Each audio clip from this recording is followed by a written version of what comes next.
Haya. You may be seated. Thank you very much. Your Excellency, President William Ruto, who is also the party leader of UDA, leaders of the two political parties, ladies and gentlemen, Amjambo. The ODM people here. ODM. ODM. ODM. You see, wako tayari. Well, I'm very happy to stand before you here this morning to talk to you after a long period of absence. As you know that in the last 6 months, I've been engaged in the campaign on the continental platform for the position of the chair of the African Union. Some people ask me why did I decide to run for that position. And I say that I was approached by senior leaders on the continent who, when they saw that that position was becoming vacant, they needed somebody with a Pan-Africanist ideology to go and try to set that movement into the right path so that it can achieve the objectives for which the founding fathers formed it. So they then sent the former Nigerian president, President Obasanjo, to me to come and persuade me to run. And after a lot of soul searching, I made a decision. And some of you will have seen me with President Obasanjo on my side when I announced that I was going to run for the position of African Union chair. I did not expect to be supported by the Kenya government.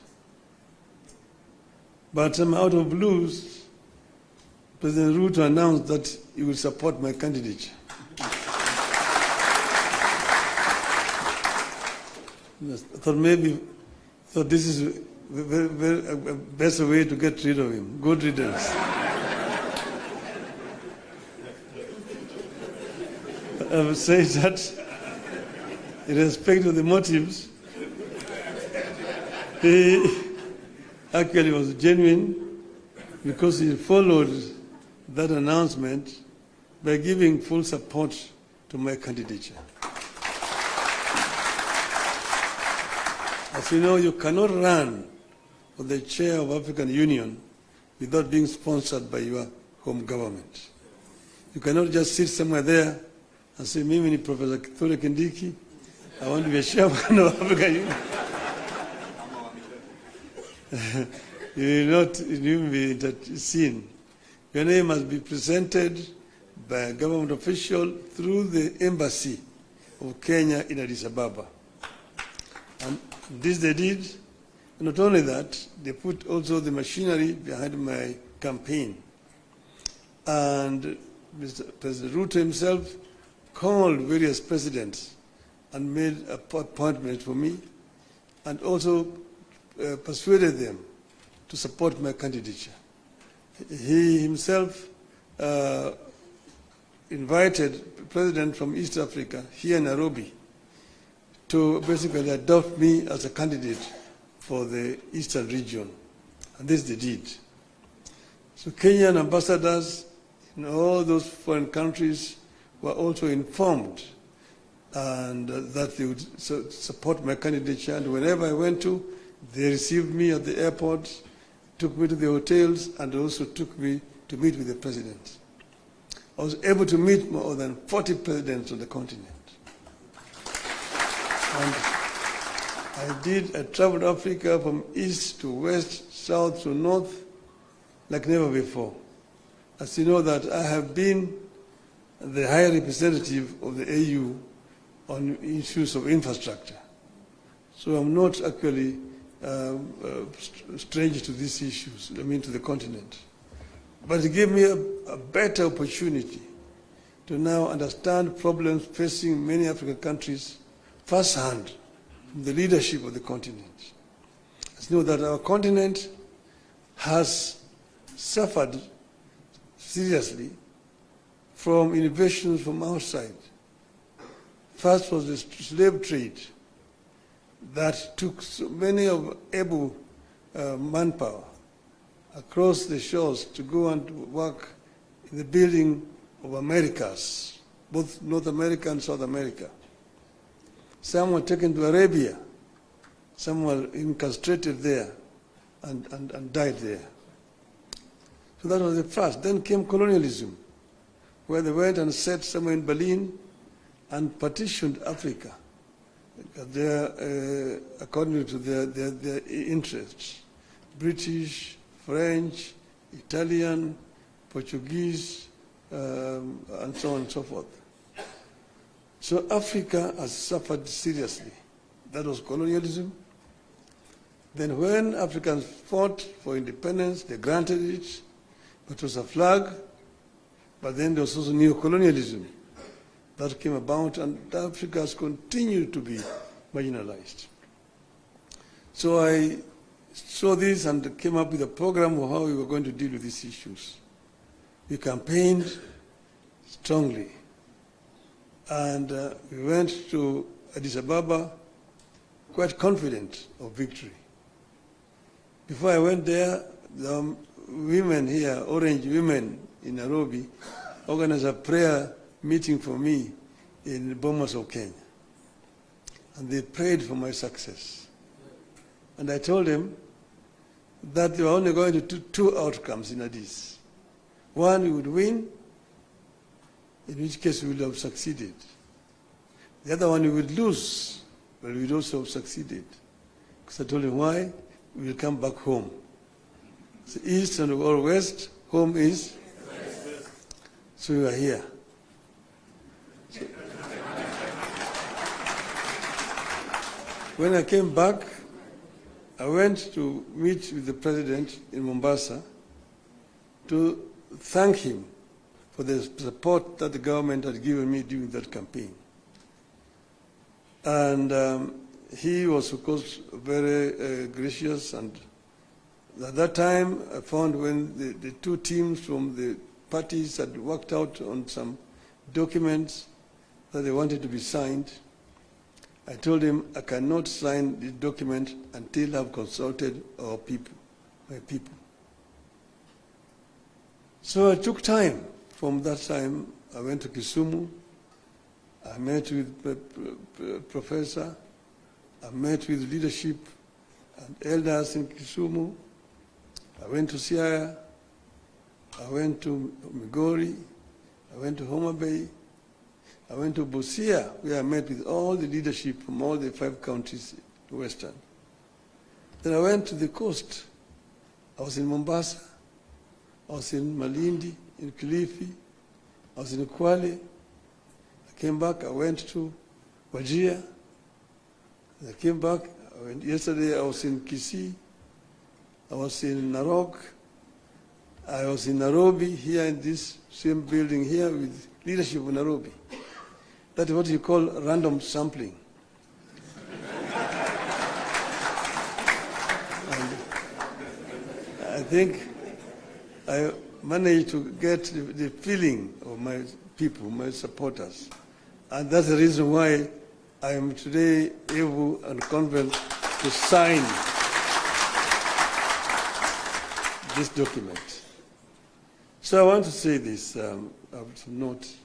Today, we have signed a memorandum of understanding between Orange Democratic Movement and the United Democratic Alliance. The carrier goal of the MOU is to help ease the prevailing tensions in the country, reconcile the population, alleviate their suffering, and move the country forward by addressing the critical social, political, and economic issues our people are grappling with today. As leaders of the largest political parties in the country, we arrived at the understanding that in a time of significant changes and challenges to our nation, it is not enough to merely grandstand or stand aside and criticize, easy as those may be. They say any madman can kick down a barn, but it takes a good carpenter to build one. We have agreed to help build a barn for our country, rather than merely kick down what we have. We have agreed to use our parties as a broad platform, bringing together various voices, opinions, and concerns to address the critical challenges facing the country through a formation that is truly national and inclusive in outlook. A core problem we agreed to prioritize is youth unemployment and resulting hopelessness that has made them easy fodder in political contests in which there is nothing tangible for them. In this MOU, we agree to embark on steps to realign the country's economic, social, and political priorities to address the youth agenda that has progressively fallen behind in the last 62 years of our independence. Through this MOU, we commit to uphold the Constitution, the rule of law, and respect for human rights. Importantly, we pledge to tackle unemployment, cost of living, crippling poverty, inequality, and failure of the institutions that have been eroded by inefficiency and corruption over the decades, making them unable to deliver to Kenyans. We seek a more equitable country in which all peoples of all backgrounds are included in the enjoyment of socio-economic benefits and are equal members of one indivisible nation. All Kenyans must feel that they belong here by right and the right to access, without any form of discrimination, whatever Kenya has to offer. We commit to protect and to strengthen devolution as a machinery for ensuring a more inclusive development across the country. In this regard, we will be tabling a proposal that the unbundling of functions that has been recently concluded, counties should get not less than 450 billion shillings in the 2025-2026 financial year. We will also seek the faithful flow of funds to political parties, being vehicles for the channeling of hopes and aspirations of the people. We will use this platform to revisit the constitutional provisions on leadership and integrity, corruption in public life, fundamental freedoms like free speech, protest and assembly, and preservation of the rule of law. We recognize that many of the issues this country is struggling with are as old as the country itself. It will take mutual trust between leaders and the creation of a conducive environment for them to be tackled with honesty and objectivity in a broadly constituted formation. As leaders of under our parties, we commit to hold regular consultations on pressing issues, exchange expertise and information on the best practices in the governance of the Republic of Kenya, and facilitate and participate in public activities of interest to the people of Kenya that relate to their problems. We make it clear that the memorandum we have signed today does not define the formation of a political coalition between ODM and UDA. However, its successful implementation could inform the basis of steps toward the establishment of a broadly constitutive and progressive formation for a stable country in future. We urge all Kenyans who are interested in having a stable, inclusive, and progressive country, devoid of grandstanding and alienation of whole communities and regions, to rally behind this formation in the interest of our nation. God bless Kenya. Thank you. My pleasure now to invite my brother, William Samoei Ruto, to come, the party leader of UDA.